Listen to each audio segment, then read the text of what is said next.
planificación de procesos. Avanzamos un poquito más sobre el tema, pero quiero ver a dónde quedamos. Ay, perdón, ¿qué pasó acá?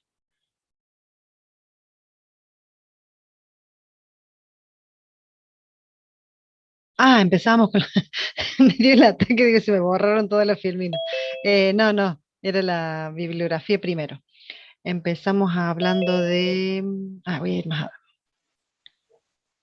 rápido a la parte donde corresponda. A ver acá. Empezamos, sí, con los algoritmos, los tipos de planificación y después pasamos a los algoritmos que no comenzamos. Bien, dijimos que, acá, vamos a dejarlo aquí, que hay dos tipos de algoritmos de planificación. Estos tipos son los algoritmos no apropiativos y algoritmos apropiativos. ¿Qué significaba no apropiativo? Significaba que el proceso se ejecuta hasta que finaliza o se bloquea. Cuando un proceso se encuentra en el procesador ejecutando, ningún otro proceso puede expulsarlo para que salga de esa situación.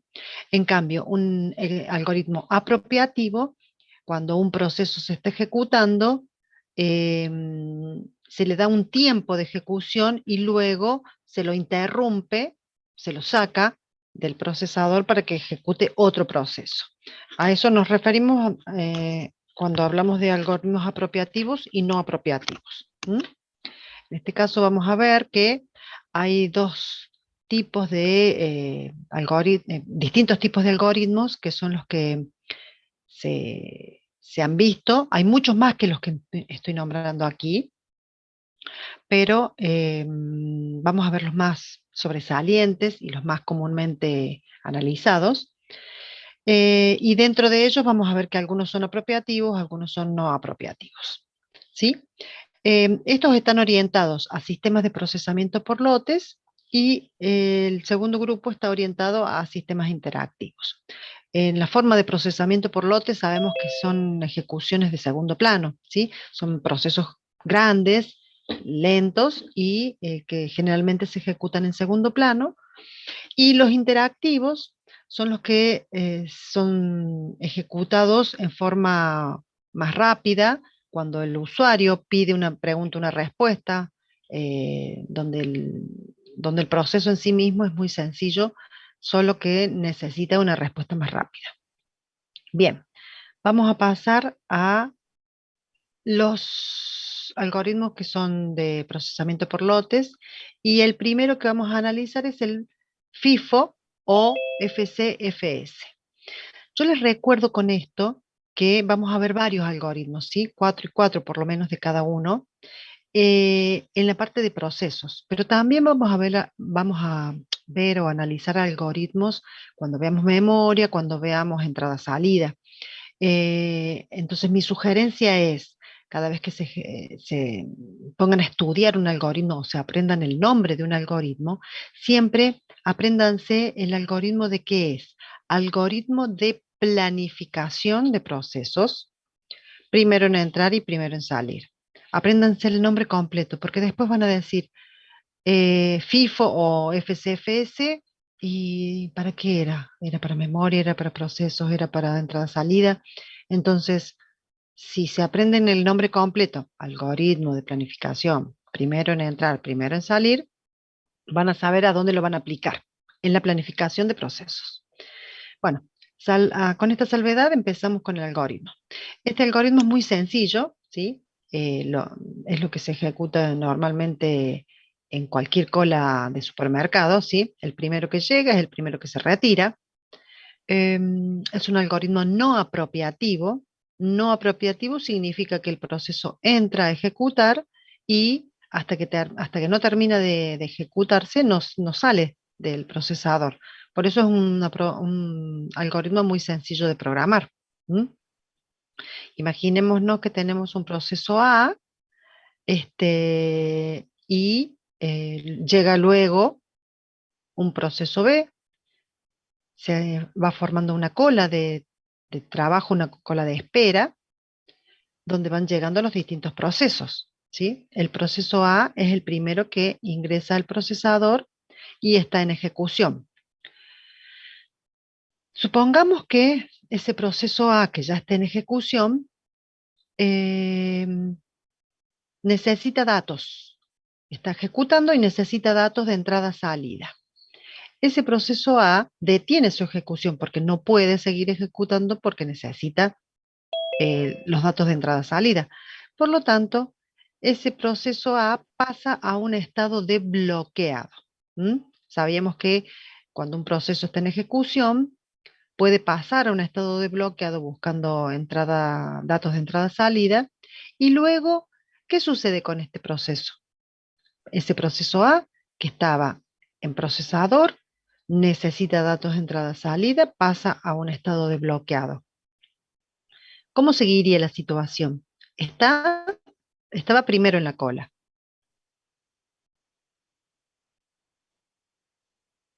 A ver, alguien que responda. ¿Qué pasa con el proceso A? ¿Qué se les ocurre a ustedes? Se ejecuta el proceso B mientras espera. Muy bien, Genaro, muy bien. El proceso A, al estar en estado de bloqueado, no puede estar en ejecución porque salió del procesador porque pasa a un estado de bloqueado. Entonces ese proceso deja de ejecutarse y se empieza a ejecutar el proceso B. ¿Y a dónde coloco el proceso A? ¿Qué les parece?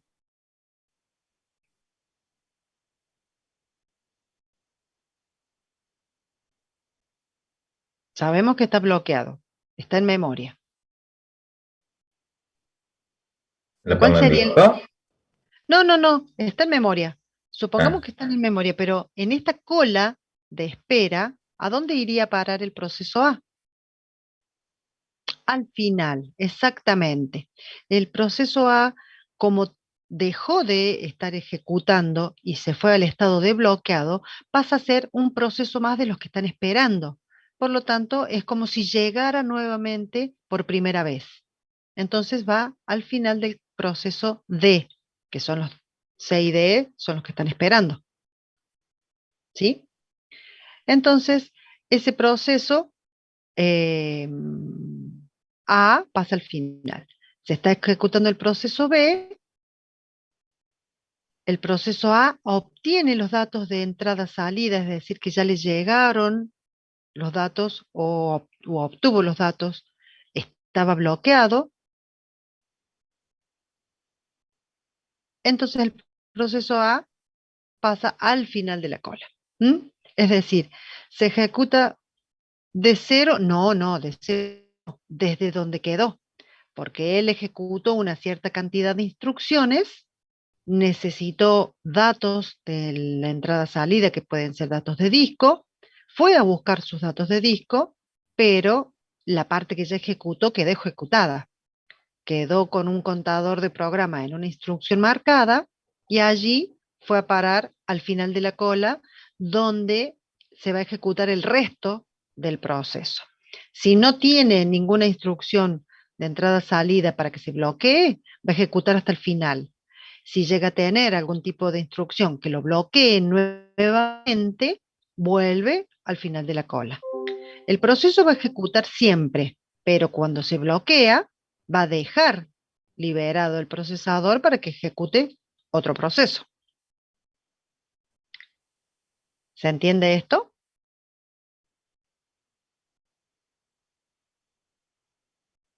Veamos a ver. profe. Bien. El proceso B finaliza su ejecución. O sea, el proceso B ejecutó, eran pocas instrucciones, tac, tac, tac, tac, ejecutó, finalizó, salió de la cola. El próximo que ejecuta va a ser el proceso C. Y así queda A al final de la cola. Veamos, es muy simple, es muy sencillo, como les dije. En el caso de los procesos que son first in, first out, FIFO, o first come, first served, FCFS, que significa exactamente los mismos, son distintos nombres, o primero en entrar, primero en salir, solamente sale de la cola ese proceso cuando se bloqueó. Volvemos atrás un poquito, porque solamente sale de la cola ese proceso si se bloqueó. Si el proceso sigue ejecutando, ejecuta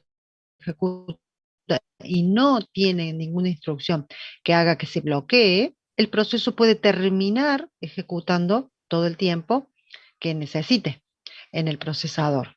Solamente va a salir en el caso de que el estado de ejecución pase a estado de bloqueado. Cuando pasa ese estado de bloqueado, ese proceso que quedó bloqueado, cuando recupera los datos que necesita o se produce el evento que lo saca del estado de bloqueado, pasa al final de la cola como si fuera la primera vez que llega. Vamos al siguiente algoritmo. El algoritmo que se llama primero el trabajo más corto. Algoritmo de planificación de procesos, primero el trabajo más corto o SJF. Bien, supongamos que tenemos 4 procesos. Como ejemplo, el proceso A que tarda 8 minutos, el proceso B que tarda 4 minutos, el proceso C que tarda 2 minutos y D 1 minuto. Tenemos distintos procesos con distintos tiempos de ejecución. Obviamente, para saber los tiempos de ejecución de un proceso, deberíamos haberlo ejecutado previamente, por lo menos una vez, ¿sí? No podemos anticipar cuánto va a tardar en ejecución un proceso si no lo hemos ejecutado previamente. Se pueden hacer aproximaciones o estimaciones de cuánto puede durar un proceso de acuerdo al tamaño, pero para tener una idea más acabada, más concreta, deberíamos haberlo ejecutado previamente y de haber llevado un registro de cuánto tarda ese proceso. No significa que va a tardar exactamente lo mismo, ¿sí? Puede tardar dentro de ese tiempo. Ahora bien, para aplicar este algoritmo vamos a explicar una situación que sería ejecutar en este orden. Tenemos una cola de procesos, llegó el proceso A, luego el proceso B, luego el proceso C y luego el proceso D. Y vamos a ejecutar en ese orden, ¿sí? Tiempo para que termine el proceso A. ¿Cuánto tiempo demorará en ejecutarse el proceso A? Es muy simple la respuesta, ¿no? 8 minutos. Muy bien, Francisco. Bárbaro. ¿Cuánto tiempo se demora entonces en terminar de ejecutar el proceso B? 12 minutos. 12 minutos. ¿Por qué? Porque teníamos que ejecutar el A y luego ejecutar el proceso B. Tenemos 12 minutos. Así sucesivamente para el proceso C, vamos a tardar 14 minutos, porque tarda en general, perdón, en particular 2. Y para que se ejecute el proceso D, vamos a tardar 15 minutos porque tenemos que ejecutar A, B, C y por último el proceso D. Entonces, si ejecutamos en ese orden, primero A, luego B, luego C y luego D, vamos a tener un promedio de ejecución por cada proceso de 12,25 minutos, que se le llama tiempo de espera. Es la suma de todos los procesos dividido la cantidad de procesos que han ejecutado. En este caso sería 49 dividido 4, es igual a 12,25 minutos de espera. O sea, en promedio, para saber cuánto va a tardar cada proceso, tenemos 12 minutos. Bien, veamos eso. A los 49 minutos voy a haber terminado los 4 procesos. Veamos qué pasa si nosotros utilizamos en el orden de el trabajo más corto primero. Es decir, ejecutar primero el proceso D, luego el proceso C, luego el proceso B y luego el proceso A, eligiendo siempre el trabajo más corto. Tiempo para que termine el proceso D, 1 minuto. Muy bien, Melina. Tiempo para que termine el proceso C, 3 minutos. 3 minutos. Muy bien, Lucas. Y así vamos a ir sumando. Para el proceso B, tenemos 4 minutos que nos da un total de 7. Y para que ejecute el último proceso, que sería A, 8 minutos. O sea que el total me da 15 minutos. Fíjense que si yo comencé por el proceso más corto, de 1 minuto, D, C, B, A, tardo en total 26 minutos acumulados, y si saco el promedio, da 6,5, exactamente, 6,5 minutos de espera. Fíjense cómo bajó el promedio de comenzando con el trabajo más largo y luego comparándolo con el trabajo más corto. El tiempo de espera promedio para cada proceso baja prácticamente a la mitad. Entonces, es mucho menor, ¿sí? Veamos entonces qué pasó en la teoría, porque esto lo vimos en la práctica. En la teoría, nosotros lo que hicimos fue un tiempo que demora el proceso A, que es el primero que ejecuto. Para que termine el proceso B, tengo que ejecutar el proceso A y el proceso B. Para el proceso C, tengo que ejecutar A, B y C, los tiempos de cada uno de ellos. Y para el proceso D, tengo que ejecutar los minutos que tarda A, los minutos que tarda B, los minutos que tarda C y los minutos que tarda D. Y eso me va a dar una suma, que es el acumulado que nosotros calculamos, de 4 tiempos de A, 3 tiempos de B, 2 tiempos del proceso C y un tiempo del proceso D. Para sacar el promedio lo dividimos por 4. O sea que, ¿cuál es el valor que tiene mayor incidencia en este promedio de espera? El valor Proceso es A. el de A, el del proceso A. O sea que el primer proceso que ejecuto se repite 4 veces, teniendo en cuenta que son 4 procesos, ¿no? Si fueran 5, serían 5 veces y así sucesivamente. Pero entonces, si nosotros elegimos un proceso corto al principio, el tiempo de incidencia va a ser menor, porque lo tengo que multiplicar por 4. Si yo elijo un proceso largo al principio, lo tengo que multiplicar por 4, por lo tanto el promedio se va a aumentar, porque al primer proceso lo multiplico por 4, al segundo por 3, al tercero por 2 y al último por 1. Yo debería elegir primero el que tiene menos valor absoluto en tiempo y a continuación el que le sigue, y dejar siempre para el final los procesos más largos, que son los que tienen menos valor de incidencia, porque el último sería el que está multiplicado por 1. De esa forma, el tiempo promedio de espera entre todos los procesos va a ser menor. ¿Sí? Es una fórmula matemática que, cambiando solamente el orden de los procesos, el tiempo promedio de espera cambia sustancialmente, se reduce prácticamente a la mitad. En el caso de este ejemplo, ¿no? Bien, ¿se entendió el tema del primero el trabajo más corto? ¿Cuáles son las características de este algoritmo? Básicamente, lo primero que tenemos que saber es cuánto aproximadamente va a tardar un proceso en ejecutarse. Si es la primera vez que lo ejecutamos, no podemos saberlo a ciencia cierta. Lo que sí se puede hacer es una estimación de cuánto puede tardar. El sistema debería, cada vez que ejecuta un proceso, debería hacer un registro de cuánto tardó la primera ejecución, para luego poder hacer esta estimación de en qué orden lo pondría para ejecutar. Profe, ¿Sí?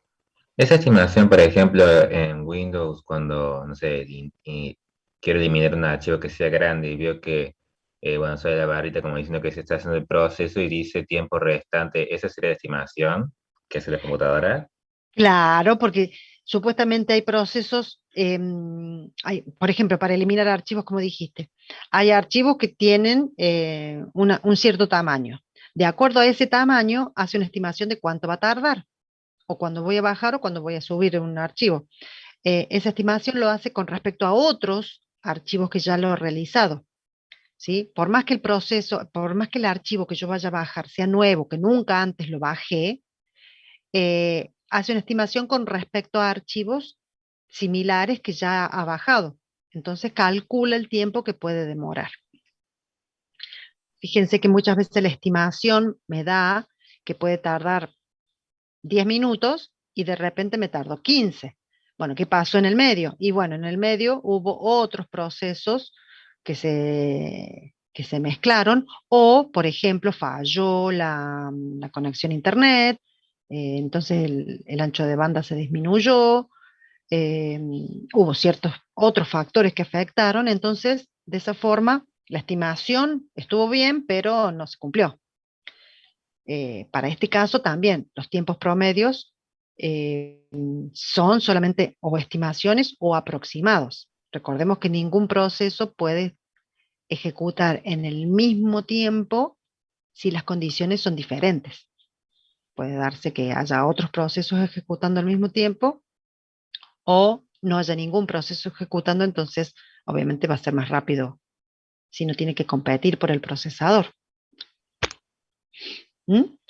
Bien, entonces sabemos que elegir el trabajo más corto puede ser un buen algoritmo para ejecutar procesos de tipo procesamiento por lote, ¿no? Todo esto que hemos estado hablando ahora son sistemas de procesamiento por lote.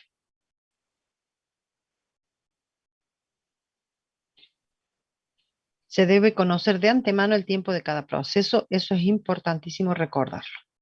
Bien, vamos a la planificación de sistemas de procesamiento por lote, pero que se llama algoritmo del menor tiempo restante. Este es muy simple. Profe, me dice Francisco si son algoritmos aplicables a procesadores o son algoritmos en general. Em, las dos cosas, Francisco, porque por ejemplo el FIFO es un algoritmo en general, pero estamos aplicándolo a planificación de procesos, ¿sí? Este caso de menor tiempo restante lo estamos aplicando a planificación de procesos. ¿Qué significa esto? Son los algoritmos que el procesador, perdón, que el sistema operativo va a utilizar para asignarle tiempo del procesador. Ustedes recuerdan que nosotros teníamos en los estados de los procesos una serie de procesos que pueden estar en estado de listo. Esos procesos de estado de listo implica que ya están esperando ir al procesador para ejecutar. Pero no necesariamente puede haber un solo proceso, puede haber varios en estado de listo. Cuando tenemos varios, el sistema operativo debe elegir a alguno de ellos. ¿Cómo hace para elegir a uno de ellos? Bueno, elige a través de algún algoritmo. Generalmente estos algoritmos son ejecutados por el sistema operativo, no en forma pura. Nosotros estamos viendo algoritmos en forma pura porque son los distintos algoritmos que existen, pero los sistemas operativos generalmente pueden usar una combinación de algoritmos. Uso este con este, entonces me surge un resultado diferente que si hubiera usado uno solo.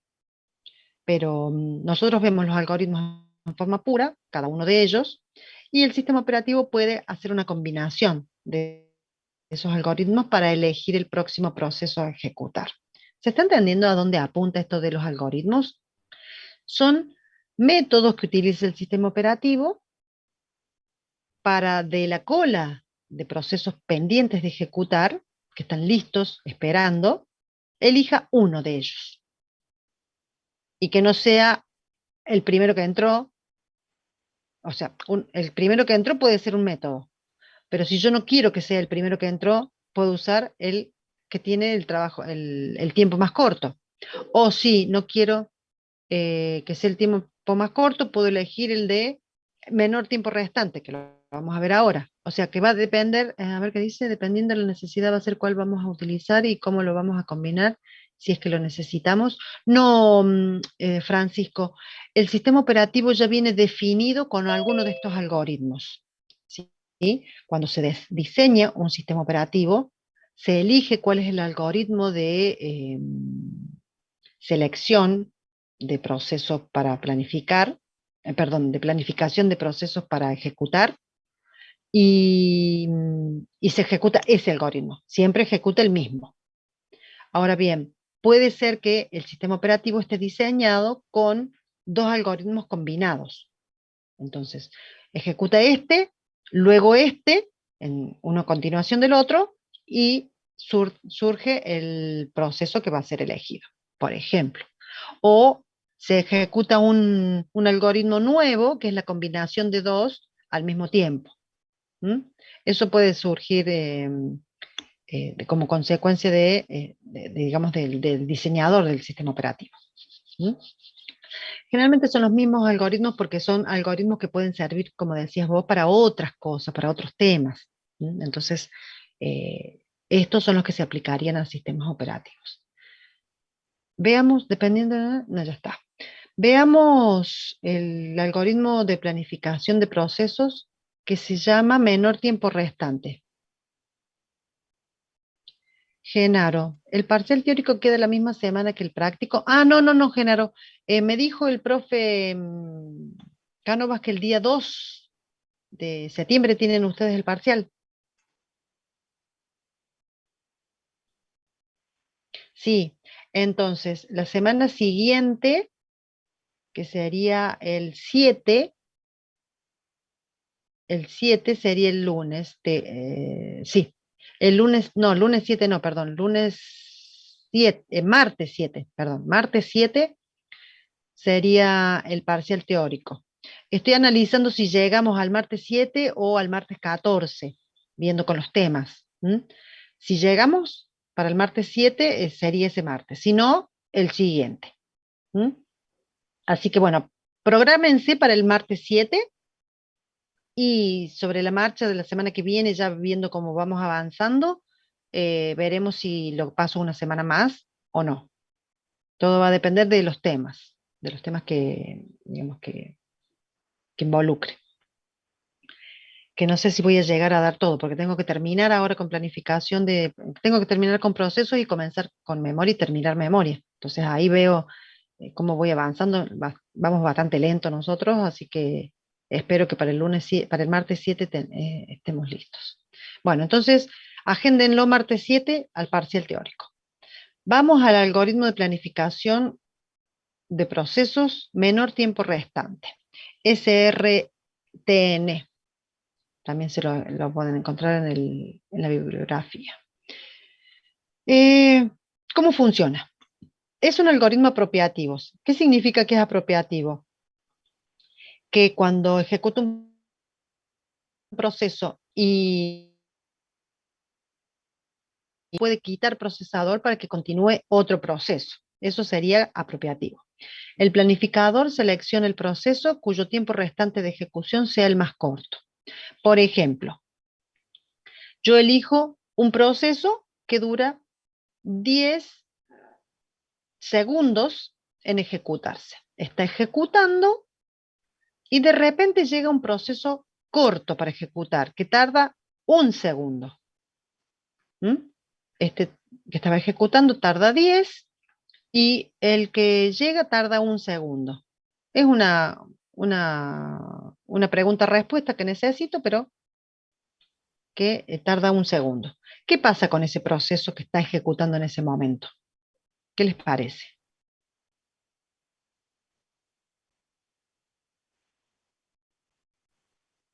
Puede ser que se pongan en espera, aunque no sé. Lo bloquea, el sistema operativo bloquea ese proceso, lo saca del procesador y le da lugar a que ejecute el proceso que tarda un segundo, que llegó recién, pero que tarda un segundo. ¿Por qué?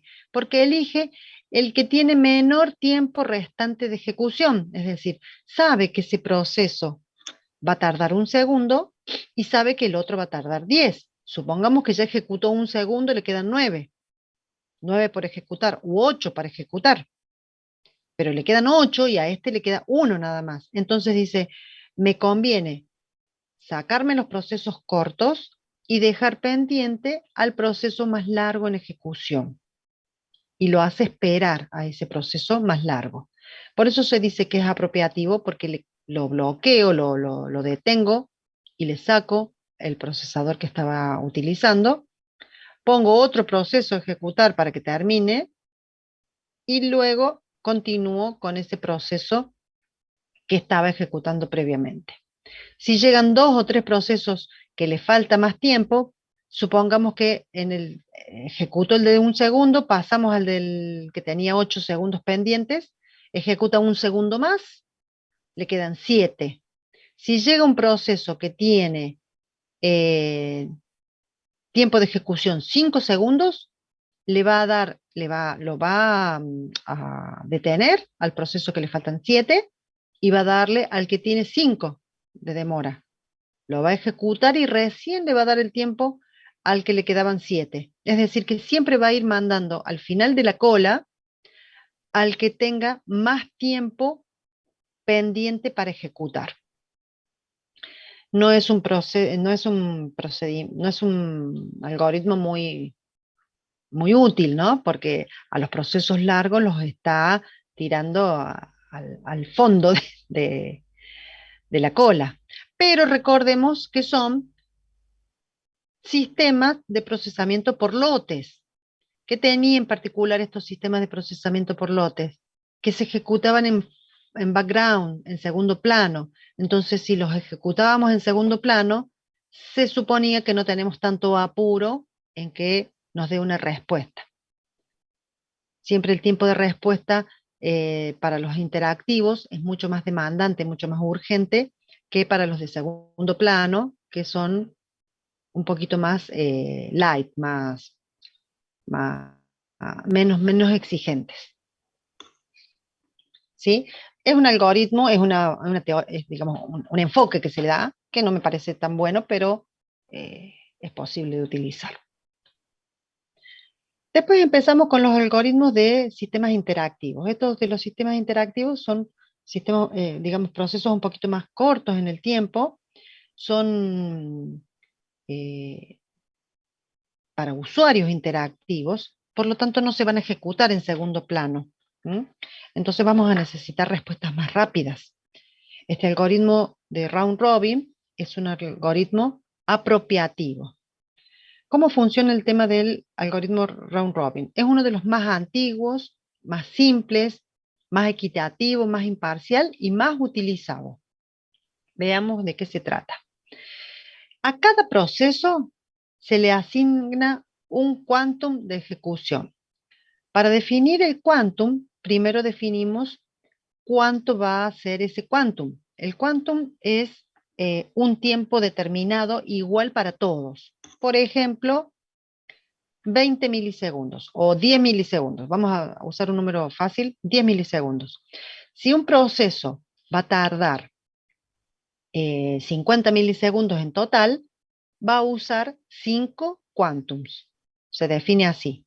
Si un proceso va a tardar 100 milisegundos en ejecutarse, va a usar 10 quantums. Eso es lo que se define como asignarle quantum de ejecución. Puede ser 1, 2, 3 o varios quantums a cada proceso, dependiendo del tamaño. Si el proceso A, fíjense ya por apariencia, nos damos cuenta que tiene más quantums que el proceso B. El proceso C aparentemente tiene la misma cantidad de quantums que el proceso A, y el proceso D es un poquito más grande que el proceso B, pero más chico que el proceso C. Cada uno de ellos tiene una cierta cantidad de quantums, es decir, una cierta cantidad de, como serían como módulos asignados para procesamiento. Este tiene, supongamos, 5, este tiene 2, este tiene 5 y este tiene 4. Bien, están en la cola de procesos a ejecutarse. Todos están esperando, están en estado de listo para pasar al procesador, que sería el estado de ejecución. Todos estos están en cola de listo y este sería el estado de ejecución. El proceso A pasa a estado de ejecución y ejecuta un quantum. Un quantum. Se le vence el quantum al proceso A y automáticamente pasa al final de la cola. El proceso B pasa a ejecución. Entonces, perdón, voy a volver un poquito más atrás. Cada vez que ejecutan un quantum en el procesador, ese proceso va al final de la cola. ¿Quién va a terminar primero?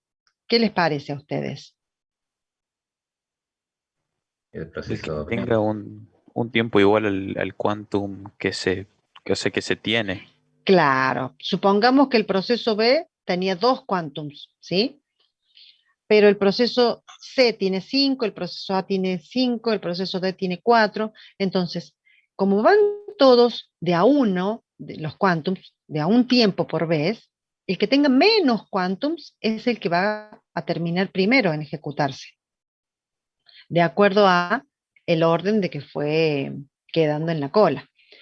El que tenga uno va a ser el primero, seguro. El que tenga dos va a ser el segundo. El que tenga tres va a ser el tercero y así. Entonces el proceso A que tenía 5, ahora quedó al final de la cola y quedó con 4 quantums para ejecutar, porque una partecita de la ejecución ya la terminó. Faltarían las otras 4 partes restantes. Entonces acá el aspecto importante en este algoritmo round robin es el tamaño del quantum. ¿Cuánto le vamos a dar para que valga ese quantum? Ese quantum es igual para todos los procesos, ¿sí? No que no le voy a dar un quantum a un proceso y otro quantum a otro proceso. No, el quantum vale lo mismo para todos los procesos. El punto es, si el quantum es pequeño, ¿qué va a implicar eso? ¿Qué les parece que puede traer como consecuencia que el quantum sea, ese tiempo que yo le doy para ejecutar, sea muy pequeño? Va a tardar mucho en ejecutar los procesos largos. Claro, los procesos largos van a ser los que más tardan en ejecutarse. Sí, perfectamente. Entonces va a haber demasiados cambios de contexto. Cada vez que un proceso entra al procesador, ejecuta un poquito, se detiene, se bloquea, va al final de la cola. Sigue el próximo. Ejecuta un poquito, se detiene, se bloquea, al final de la cola. Entonces, esos cambios de contexto, ¿qué implicaban? ¿Se acuerdan ustedes que era un cambio de contexto?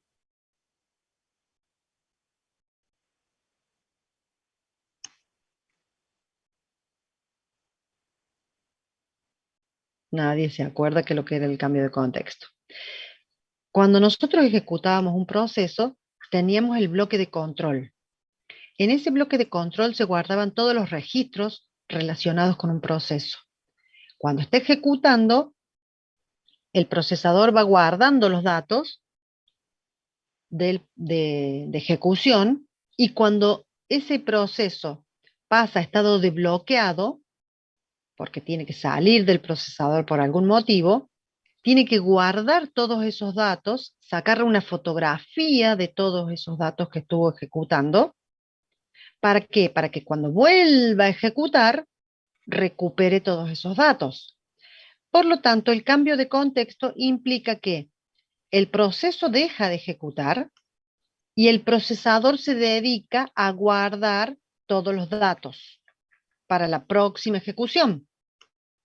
Todo eso se guardaba en el bloque de control de proceso. Pero si nosotros hacemos un quantum muy pequeñito, va a haber muchos cambios de contexto. Entonces, el procesador, ¿qué va a pasar? Va a estar dedicándose a guardar y a traer y a subir y a bajar datos relacionados con el proceso, pero no ejecutando el proceso, sino administrativamente subiendo y bajando datos de ese proceso. Mientras más pequeño sea el quantum, más cambios de contexto va a haber y el cambio de contexto implicaba un gasto que se le llama o costo administrativo, que no es un costo de ejecución, sino es no es tiempo de ejecución, perdón, es tiempo perdido, es tiempo de subir los datos, bajar los datos, guardar los datos, todo lo que sea una cuestión administrativa y no tiene que ver con la ejecución del proceso propiamente dicho. ¿Se entiende esto? ¿El cambio de contexto? Cada vez que un proceso cambia en el procesador su estado, tengo que guardar todo lo que usé para continuar posteriormente.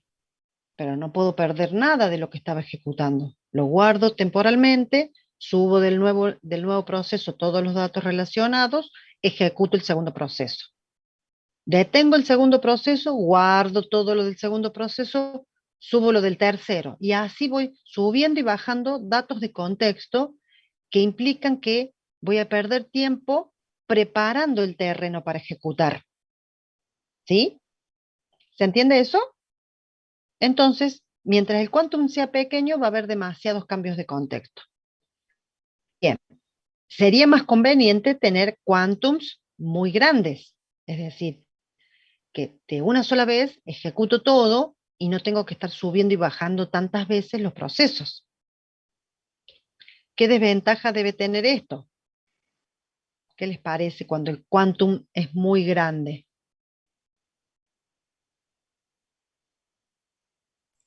Vas a hacer un FIFO. Pasaría a ser un FIFO, exactamente. El proceso que llegó primero, le doy mucho tiempo y quizás hay procesos cortitos que les va a sobrar tiempo en el quantum, pero el que es más largo lo va a usar primero. Entonces va a haber un mayor tiempo de respuesta porque voy a demorar en líneas generales para todos los procesos, porque yo le doy tiempo a procesos más cortos, iguales que a los procesos largos, porque los procesos largos son los que más están beneficiados. Entonces, en ese caso, lo que se trata de buscar, perdón que estoy haciendo ruido, lo que se trata de buscar es que haya un quantum término medio, digamos, ¿sí? Ni muy pequeño, ni muy grande. El quantum apropiado sería un término medio que nosotros en este momento varía entre 20 a 50 milisegundos, ¿sí? Obviamente el tiempo óptimo varía de un sistema a otro. También varía con la carga que tenga, es decir, cuando un sistema se usa de una forma o de otra, pero como valores de referencia tenemos entre 20 y 50 milisegundos. Obvio que, aclaro esto de 20, entre 20 y 50 milisegundos son los valores en líneas generales. Cada sistema operativo define un quantum y es fijo, ¿sí? Cada sistema operativo define un quantum y es fijo, no se puede ir cambiando. Hoy le doy 20, mañana le doy 50, mañana le doy 30. No. Entre todos los sistemas operativos varían entre 20 y 50. Esos son los valores que cada uno le da, de acuerdo al uso que supone que van a tener. Entonces, supongamos que el Linux que nosotros usamos utiliza 20 milisegundos de quantum, van a ser para un proceso 10 quantums, para otro van a ser 30 quantums y para otro van a ser 50 quantums y van a ir ejecutando un quantum, da la vuelta, vuelve al principio. Ejecuta, termina, o sea, no termina, perdón, se le termina el tiempo que queda bloqueado y, perdón, no, cuando se le termina el tiempo no queda bloqueado, cuando se termina el tiempo, me equivoqué yo, pasa directamente a estado de listo. Ahora, se bloquea cuando tiene que buscar datos en otro dispositivo que puede ser de entrada-salida. Entonces, volviendo al round robin, quiero volver un poquito acá, me interesa que sepan que es un algoritmo apropiativo, porque yo cuando ejecuto el proceso A, ejecuto un quantum y va al final, o sea que le quito el procesador por más que no esté bloqueado, se le acabó el tiempo y pasó al final de la cola, ¿sí? Pero también es equitativo, porque a todos los procesos les da el mismo tiempo. El problema está en que cuando tenemos procesos largos, van a estar mucho tiempo dando vuelta en esa cola de espera. Los procesos cortos van a ser resueltos más rápidamente.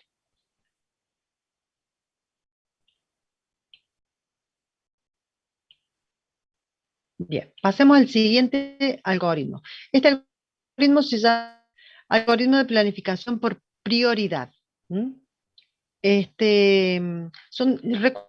Los algoritmos que nosotros vemos son algoritmos teóricos que fueron probándose a medida que pasa el tiempo y llegando a una conclusión de que uno es mejor que otro, o este se aplica en esta situación mucho más fácilmente, o da mejor resultado para estas situaciones, pero no podemos cambiar los algoritmos que se aplican en un sistema porque son parte del diseño del sistema, ¿sí? Este sistema utiliza este algoritmo, que en realidad, para ser concretos y realistas, hay diseñadores que combinan los diferentes algoritmos para sacar un algoritmo propio.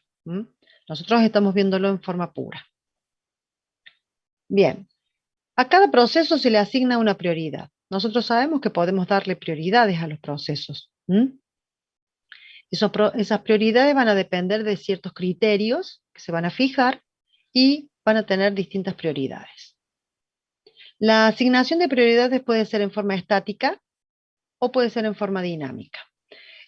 La asignación de forma estática va a depender, por ejemplo, del usuario. Si yo tengo un usuario en particular, a ese usuario todos los procesos que ejecute van a darle una cierta prioridad. Todos los procesos que ejecute van a tener una prioridad X. Ahora bien, la prioridad dinámica puede ser algo que varíe en el tiempo.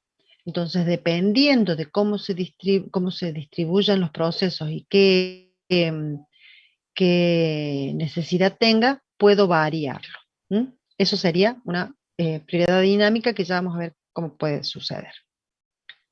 Imaginémonos que tenemos 4 prioridades y distintos procesos o colas de procesos en cada una de esas prioridades. La 4 sería la más alta y la 1 sería la prioridad más baja. Tenemos 3 procesos en la prioridad 4, 4 procesos en la prioridad 3 y tenemos un proceso con prioridad 2 y ningún proceso en la prioridad 1.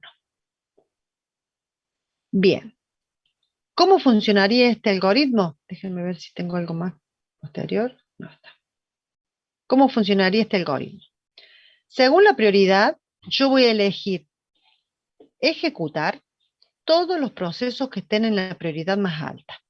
Empezamos con el primer proceso que entra al procesador.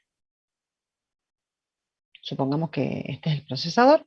Entra el procesador y ejecuta porque tiene la primera prioridad. Luego, termina este proceso, ejecuta el segundo proceso.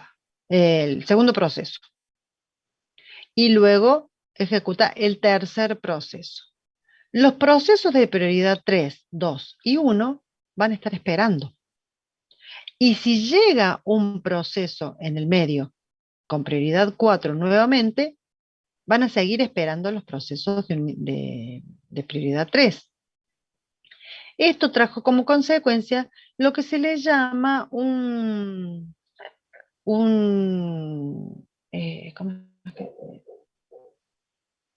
criterio,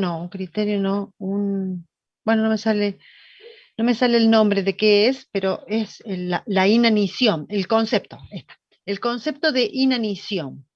El concepto de inanición o morir de hambre es que los procesos de prioridad 3 y 2 van a padecer inanición porque nunca van a tener la posibilidad de entrar al procesador porque siempre hay procesos de prioridad 4. Siempre que haya prioridad 4 van a estar entrando uno detrás de otro. Siempre que se termine algún proceso de prioridad 4, recién puede ejecutar un proceso de prioridad 3. Y supongamos que está ejecutando el proceso de prioridad 3, cuando termina, Si hay uno de 4, sigue ejecutando el de 4. O sea que esta cola de 3, 2 y 1 van a seguir esperando indefinidamente siempre que aparezcan prioridades más altas.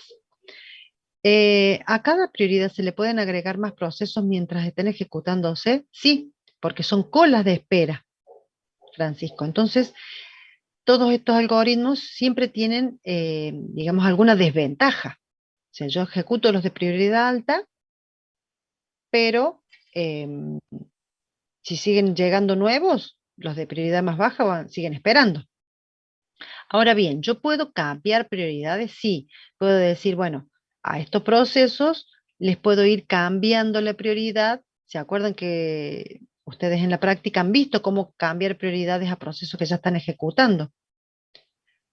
Sí, Andrés, gracias, Andrés. Yo les dije al principio de la clase que marcaran la asistencia, pero bueno, dice que quedan 4 minutos, así que no se olviden de marcar la asistencia ahora. Entonces, si nosotros tenemos estos procesos en prioridad 3, podemos cambiarle la prioridad mientras están ejecutando para subirle y que pasen a prioridad 4. Claro, no es que se bloquean, ¿sí? Quedan en estado de listo. El problema es que no son elegidos por el planificador. El planificador decide a cuál de los procesos elegir y es como que los hace esperar más tiempo a los de prioridad 3, 2 o 1.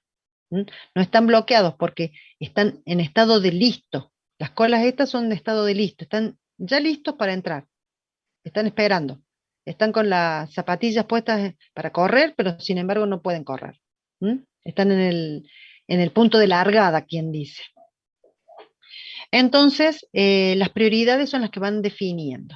Ya vamos a ver que va a haber algunas formas de modificar esto, porque si no, mueren de inanición las prioridades 3, 2 o 1. Bueno, vamos al que sigue. Y a ver, dice, y si se está ejecutando la prioridad 3 y llega uno de prioridad 4, termina de ejecutarse ese de prioridad 3 y sigue con el de prioridad 4. Y los otros quedan esperando. Bien, vamos al de planificación de colas múltiples. Aquí hay una combinación mucho más interesante que tiene que ver con las prioridades. En este caso, el objetivo de este algoritmo de planificación de colas múltiples trata de reducir el intercambio o los cambios de contexto, el intercambio de procesos o cambios de contexto. Porque nosotros vimos que cada cambio de contexto implica un tiempo perdido, un tiempo que se ha desperdiciado. Entonces, hay que reducir esos cambios de contexto. Veamos cómo funciona. Se manejan prioridades, ¿sí? Al igual que en el caso anterior, tenemos la prioridad más alta, donde van a ejecutar un quantum.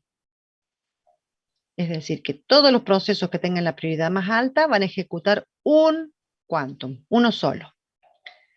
Después tenemos una segunda prioridad o tercera, imaginemos que esta es la 4, vamos a la prioridad 3, que es la siguiente, se va a ejecutar el doble de quantums de la prioridad anterior. O sea que le voy a dar 2 quantums. Tengo procesos de prioridad 4, les ejecuto un quantum. Tengo procesos prioridad 3, les doy para ejecutar 2 quantums. Si tengo procesos de prioridad 2, le voy a dar el doble, o sea, 4 quantums. Y los que estén en la prioridad 1, le voy a dar 8 quantums. Es decir que, dependiendo de la prioridad, voy a darle la cantidad de quantums asignados. Mientras más alta es la prioridad, menor es la cantidad de quantums que le doy para ejecutar. ¿Por qué es este criterio de decirle, si es prioridad alta, ¿por qué no le doy muchos quantums? Porque en realidad, y por línea general, los procesos de prioridad alta son procesos interactivos, y los procesos interactivos generalmente son procesos muy cortos, rápidos de resolver. Solamente necesitan que sean atendidos rápidamente, pero llevan poco tiempo de procesamiento. Entonces, se los pone en una prioridad alta pero se les da menos tiempo. Si no terminó de ejecutarse, vuelven a la cola, pero siempre se le va a dar un quantum. Cuando pase todos los procesos que tengan prioridad alta, paso a la siguiente prioridad, donde voy a tener 2 quantums. El tema es que así sucesivamente van a ir bajando según las cantidades de prioridades que yo tenga. Un proceso, cuando consume todos sus quantums asignados, desciende a la clase o prioridad inferior. Es decir, un proceso A entra por la prioridad más alta, se ejecuta un quantum y cuando terminó de ejecutar ese quantum, pasa a la siguiente clase, a la siguiente prioridad, donde le voy a dar 2 quantums. Y después de que ejecutó los 2 quantum, pasa a la siguiente prioridad, donde voy a darle 4. Y así sucesivamente. Veamos un ejemplo. Un ejemplo de un proceso que requiere 50 quantums para su ejecución. Imaginémonos que para el primer quantum, para el primer quantum que ejecuta, va a tener acumulado un quantum directamente. Pasa a la cola de espera, pero en la siguiente prioridad. ¿Cuántos quantums va a ejecutar? 2. O sea que el total van a ser 3 de acumulados. Muy bien, Melina. Terminó de ejecutar 2 quantums, ya había ejecutado 1. Ejecuta 2. Para el próximo, que sigue la siguiente prioridad, va a ejecutar 4. Por lo tanto, va a tener 7 quantums. Para la siguiente prioridad, va a tener 15 quantums, porque voy duplicando el anterior. Para la siguiente prioridad, va a ejecutar 16 quantums, o sea, en total 31. Y en la última prioridad, le asigno 32 quantums, pero ¿cuántos utiliza?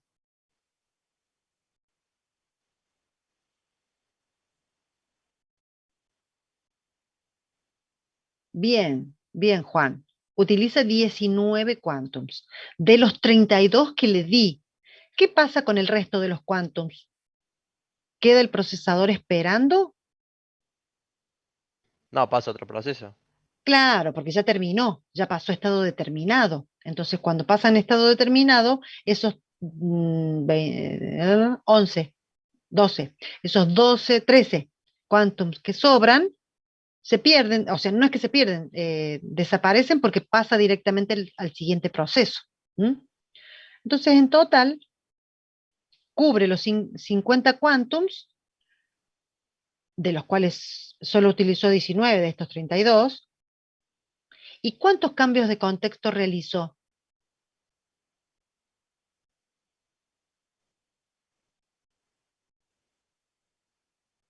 6, muy bien. 6 cambios de contexto. Si yo hubiera utilizado round robin, ¿cuántos cambios de contexto hubiera realizado?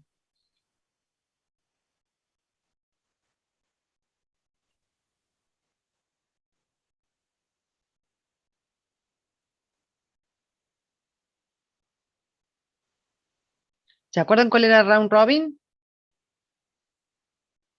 ¿El de prioridades? No, vamos a volver.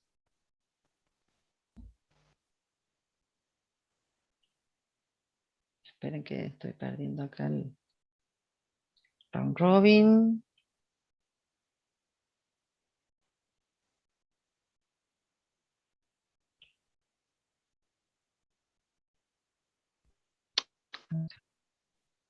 Round robin. Era apropiativo y ejecutaba un solo quantum por vez. Entonces, si tenemos un solo quantum por vez, ¿cuántos cambios de contexto teníamos con round robin? 50 veces, 50 cambios de contexto. Imagínense cómo reducimos la cantidad de cambios de contexto utilizando la planificación de colas múltiples. Con las múltiples usamos 6 cambios de contexto nada más. Eso hace que se reduzca ese intercambio y haya mucho menos costo administrativo. El costo administrativo, ¿qué implica? Tiempo, pérdida de tiempo. Entonces yo reduzco el tiempo perdido de 50 a 6. Es un tiempo ganado inmenso, porque en ese proceso yo no voy a tener que hacer bajar y subir 50 veces el bloque de control. Lo voy a hacer solo 6 veces. Y los procesos que están en prioridad alta, si son pequeños, van a salir rápidamente.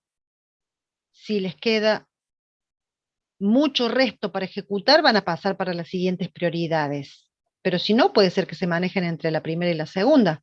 Cuando el proceso es grande, van a pasar de la primera a la segunda, a la tercera, a la cuarta, a la quinta prioridad y van a tener que estar ejecutando más tiempo. Pero si no, van a pasar siempre de la primera a la segunda y van a ir saliendo los procesos y liberando los espacios ocupados, mejor dicho, los lugares de la cola. ¿Sí? Esperen que voy a andar acá porque se está viendo mal. Entonces, el de colas múltiples va trabajando con los quantums, como manejaba el round robin, pero a su vez iba reduciendo las prioridades de acuerdo a si ya consumió uno o más quantums.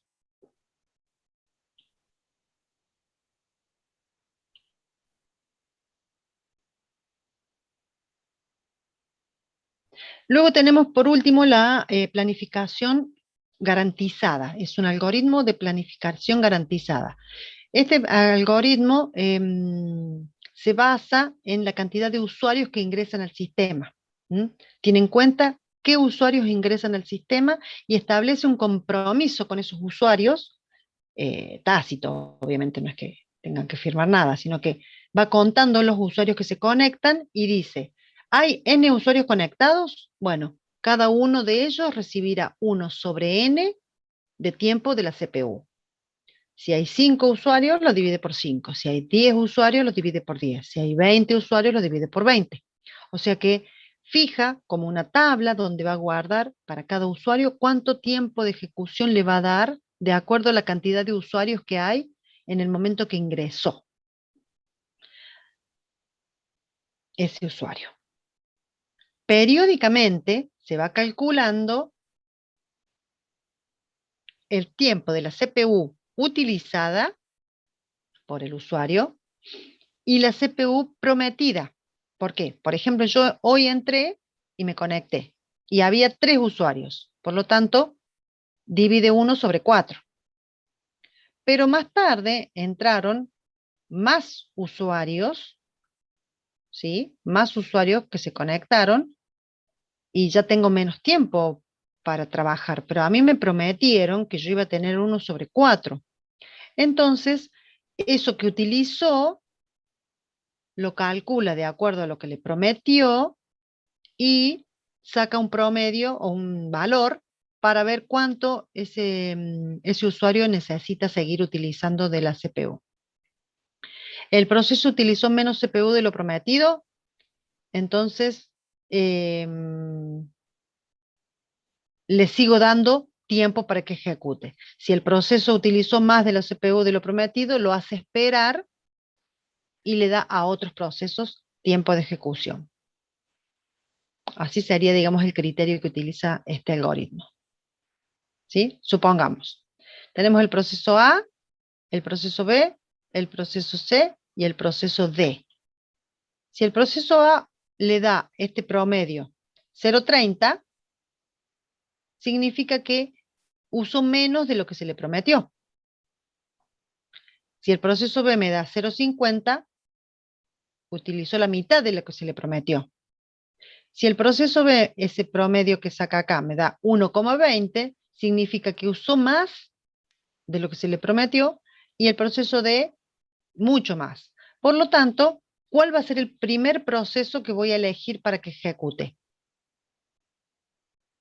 ¿Qué se supone que elegiría?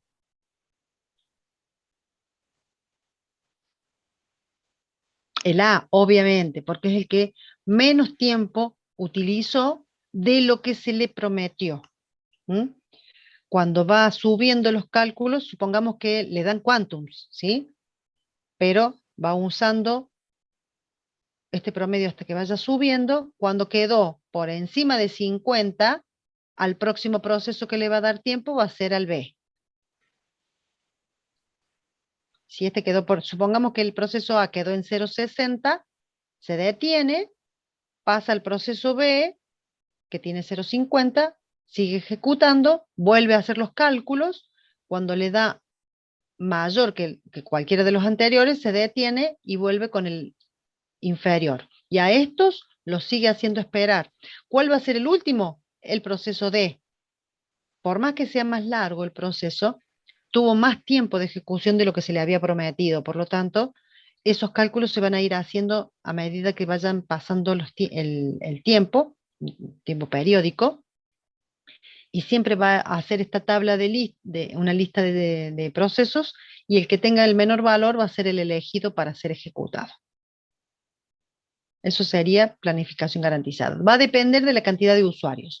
Ojo con esto de usuarios, porque supongamos que un usuario ejecuta 2 procesos, ¿sí? Ese tiempo de ejecución se va a calcular de acuerdo al usuario, pero también de acuerdo a los procesos que ejecutó, porque si no, estaríamos dándole todo el tiempo a un solo usuario con distintos procesos. Hay que tener en cuenta el usuario, pero también los procesos que ha cargado.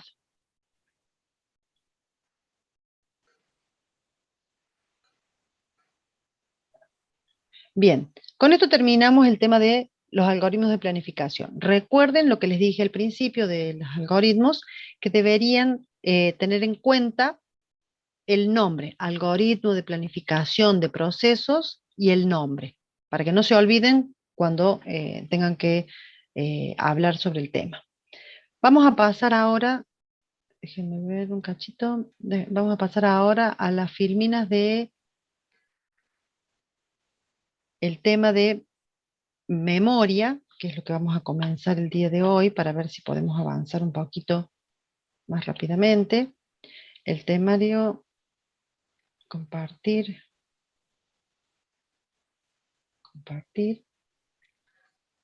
Ahí está.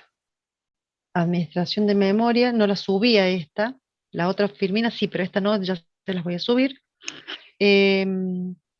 Hablamos del administrador de memoria, vamos a hablar de la monoprogramación, la multiprogramación con particiones fijas. Y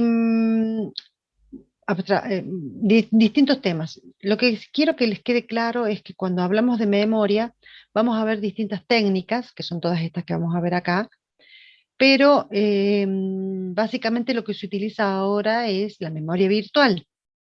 Nosotros vamos a hablar de estas técnicas que son mucho más viejas, para ver cómo fue evolucionando la administración de la memoria, y para ver cómo fue mejorando, para que ustedes tengan en cuenta que la técnica que se utiliza ahora es mucho mejor que las que estaban anteriormente, pero si fuera necesario que ustedes tengan que diseñar alguna técnica de mejora, sepan qué cosas se usaron y qué cosas ya se probaron.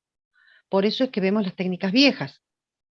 Como ingenieros en sistemas deben conocer, digamos, un poco cómo viene la historia, para saber a dónde llegamos y qué más se puede hacer. Veamos entonces. Lo primero que vamos a ver es el tema de las funciones del administrador de memoria.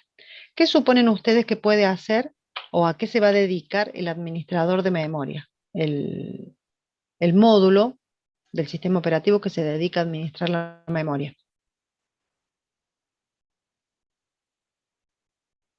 ¿Asignarle memoria a cada proceso o programar? Perfecto, fantástico. Esa es una de las funciones, asignarle la memoria a los procesos. Administrar los procesos no, Melina. El administrador de procesos administra los procesos. El administrador de memoria le asigna el espacio que van a ocupar, ¿sí?, en la memoria. Cuando hablamos de memoria estamos hablando de RAM. ¿Qué otra función puede ser? Está perfecta Lucas, pero no es la única.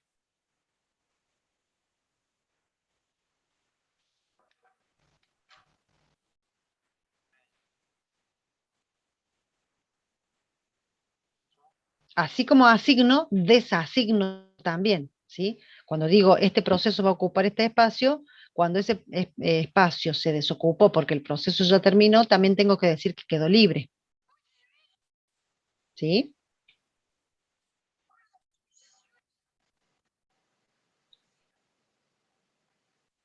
Va a registrar también qué espacios están libres para luego saber a quién asignarle. Porque si no sabemos qué es lo que está libre, no podemos saber qué le vamos a dar a cada proceso. O sea, asigna y libera el espacio, le dice, este espacio está ocupado, este espacio está libre, pero también tengo que decir, este espacio está libre y puede ser ocupado. Decir, qué lugares están libres para ocuparlos. Y por último, administrar el intercambio entre memoria y disco, que es lo que vimos de memoria virtual nosotros un poquito, pero lo vamos a ver un poquito más adelante a esta función porque no está dentro de estos temas que vemos al principio porque no hay intercambio todavía. Veamos, diferentes técnicas. Las más conocidas son la monoprogramación, la multiprogramación y la memoria virtual, que es la que estamos utilizando en la actualidad. Dentro de la multiprogramación tenemos comparticiones fijas y comparticiones variables. Vamos a ver de qué se trata la monoprogramación. Es muy básico, pero había un solo programa de memoria, un solo programa de usuario en la memoria. Eso de uno solo es en líneas teóricas, ¿no? Porque en la práctica teníamos dos programas. El programa de usuario, que es único, y el sistema operativo. ¿Sí? El sistema operativo estaba todo el tiempo cargado en memoria y el programa de usuario ocupaba el resto de la memoria. Y si el programa era más pequeño que el tamaño de la memoria, no importa.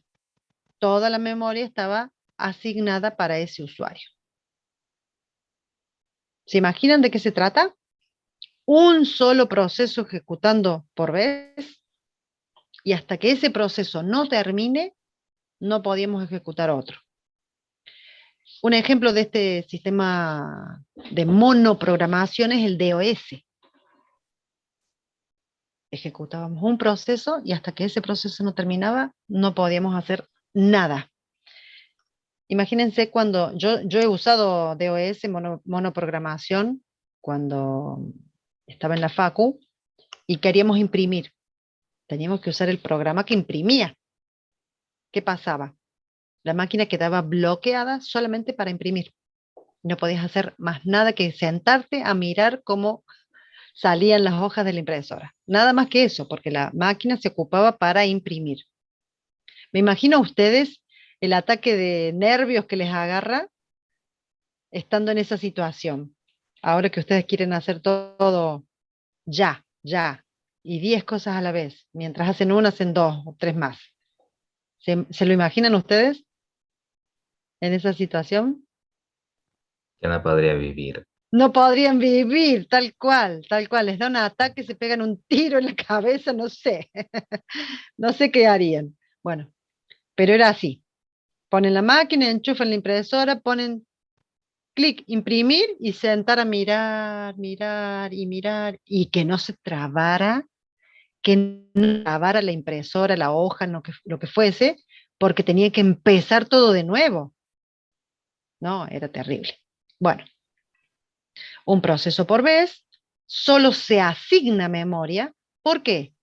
En este caso no se desasigna, porque el proceso ocupaba todo el espacio, ya sea pequeño o ya sea grande, todo el espacio era para ese proceso. Y cuando dejaba de ocuparse, no había que decir qué espacio estaba libre, qué espacio estaba ocupado, estaba todo libre. Por eso solo se asignaba. Obviamente que era una baja utilización de la memoria, porque si teníamos mucha memoria, había procesos que quizás no ocupaban tanto lugar y que estaba desperdiciado. Entonces, eso provocaba baja utilización de la memoria. Y baja utilización del procesador, eso de por sí. Imagínense un solo proceso ocupando el procesador. Si ese proceso estaba haciendo alguna búsqueda en disco, el procesador seguía bloqueado con el único proceso que estaba cargado. Así que todo eso trajo como resultado que ahora ustedes puedan hacer varias cosas al mismo tiempo. Todos los momentos en que nosotros estuvimos desesperándonos para que hiciera más rápidas las cosas, bueno, fue la gente que dijo, bueno, sí, vamos a socorrer a estas personas que están muriéndose de aburrimiento mirando un solo proceso por vez, vamos a trabajar con 2, 3 o más. Bien, características, vamos a pasar a la multiprogramación, porque después de que surgió la monoprogramación, vino la mejora que era la multiprogramación. Dije, wow, varios procesos al mismo tiempo.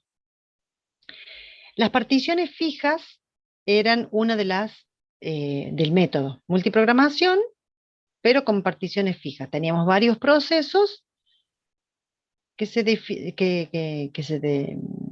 podían ejecutar casi al mismo tiempo, pero las particiones eran fijas. Esas particiones se definían previamente. Nosotros teníamos una RAM y decíamos, esta partición va a tener tanto tamaño, esta partición va a tener tanto tamaño, y esta tanto, y esta tanto. Así, distintos tamaños para distintas particiones, que se fijaban al encender la máquina. De acuerdo a lo que tenía que hacer en ese día, se decía, bueno, voy a tener 3 particiones, una de 100, una de 200 y una de 300. Entonces, había procesos pequeños que iban a entrar a la de 100 y había procesos más grandes que iban a entrar a la de 300 y los términos medios. Entonces se dividía la memoria en esas particiones. Cada vez que se iniciaba el sistema, se definía cuántas particiones y qué valor, qué tamaño iban a tener ellas. Y el proceso se cargaba y permanecía en memoria hasta que se finalice. Es decir, entraba un proceso a una partición y hasta que no terminaba no salía de esa partición. Surgió una variante que era de cola independiente, que fue la primera, donde yo decía, este proceso lo voy a ejecutar en la partición tal, este proceso lo voy a ejecutar en la partición tal, y este proceso en tal, o sea que el usuario definía en qué particiones iba a ejecutar, pero después surgió las particiones de cola única, donde el procesador, mejor dicho, el planificador, definía, de acuerdo al tamaño del proceso, en qué particiones se iba a ejecutar, y se formaba una cola única. Entonces, las colas independientes eran de esta forma. Yo podía definir tales procesos esperando en distintas particiones, y la partición 2 quedaba libre porque justo había procesos que no estaban para ese tamaño. Los que eran más pequeños iban acá, y los que eran más grandes iban acá, y las muy grandes iban aquí, y como no había muy grandes no se ponía nada. Se perdía espacio al vicio. En cambio, mejor dicho, ¿cuál era el inconveniente? Teníamos fragmentación, ¿sí? Porque cada proceso tenía sus sectores y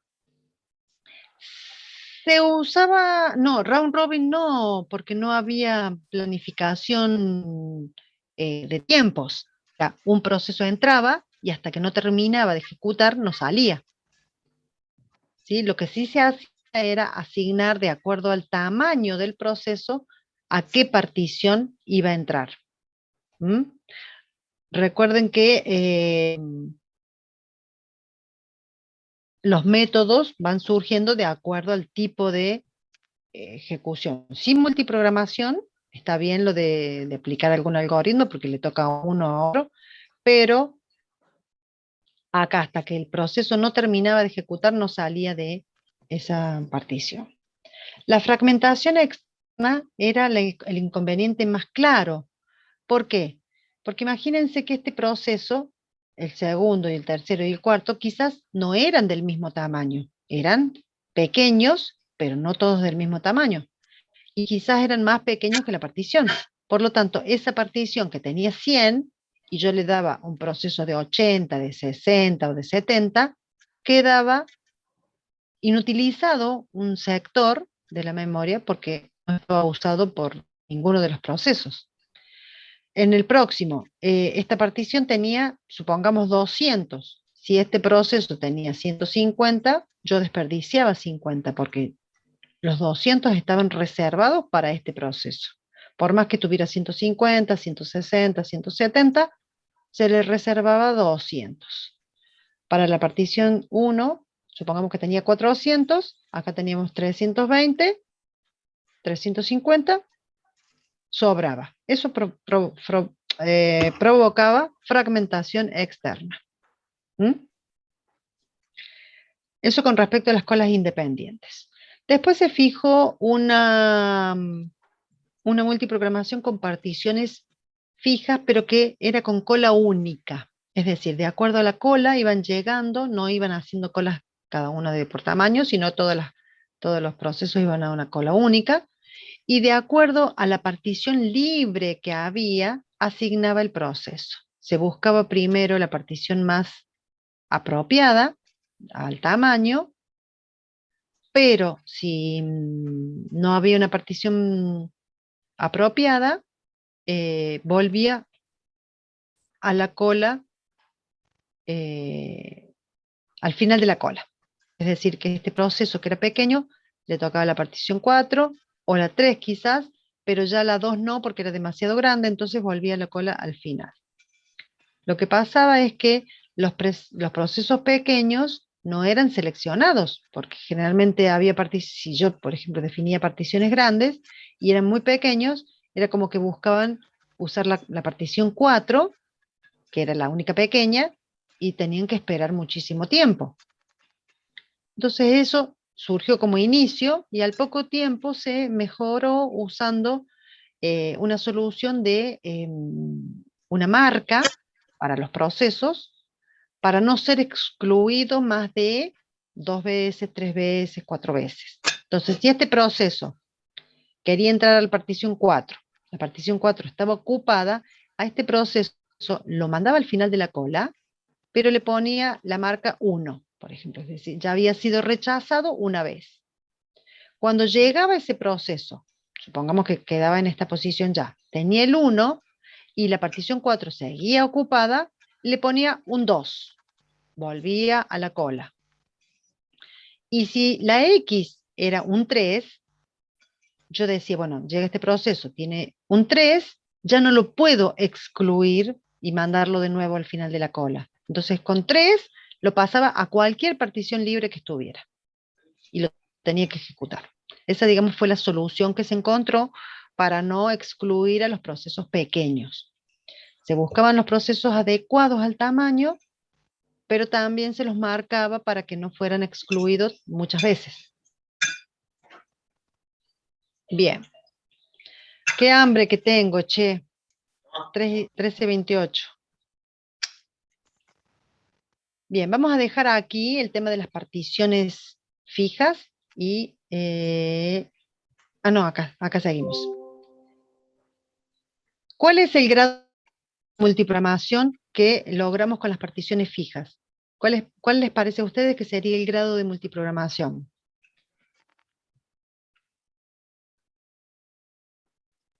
4 serían. 4 en ese caso. O sea, ¿cuántos procesos puedo tener en memoria como máximo? Y En los que 4. esté dividido la memoria RAM. Exactamente. 4 en este caso, y si yo lo hubiera dividido en 3, serían 3, si yo lo hubiera dividido en 5, 5. O sea que dependiendo de la cantidad de particiones que yo cree, va a ser el grado de multiprogramación y la cantidad de memoria, la cantidad de procesos que puedo tener en memoria al mismo tiempo. ¿Se puede ejecutar un proceso cuyo tamaño sea mayor a la partición más grande? Sí, pero lo dividiría en subprocesos, ¿o no? No, en ese caso no se podía. Había que esperar, había que apagar la máquina, definir una partición más grande para que entre ese proceso. No había forma de ejecutar procesos que fueran más grandes que la partición que yo tenía. En esa época, estoy hablando, ¿no? Por lo tanto, cuando nosotros teníamos procesos que eran muy grandes, lo que hacíamos era apagar la máquina, redefinir las particiones y ejecutar el proceso. ¿Qué sucede si un proceso crece de tamaño mayor al de la partición asignada? Se detiene ese proceso y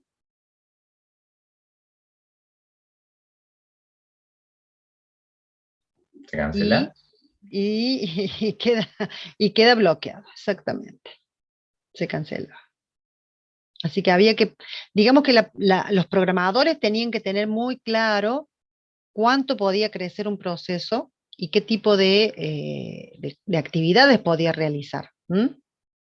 No era tan fácil el hecho de ejecutar y que crezca el tamaño del proceso. Había que saber cuánto era lo máximo que necesitaba, por eso debían ser probados previamente. Bien. ¿Y qué tipo de fragmentación se puede presentar?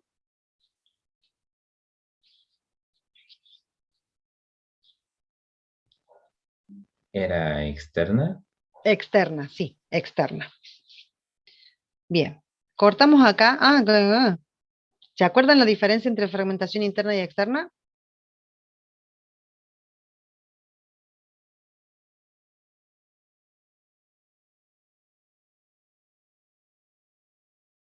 Lo vimos para archivos.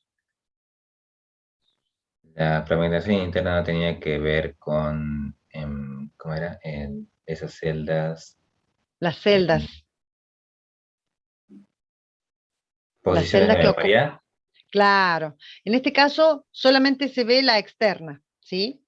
Después vamos a hacer un poquito más de hincapié sobre la interna y externa cuando ya entremos a los demás métodos. Por ahora lo vamos a dejar así, que la externa nada más. Vamos a dejar aquí, vamos a comenzar la clase que viene con la parte de abstracción de memoria porque ya empezamos con conceptos más actuales y ya se ha hecho muy tarde. Esperen.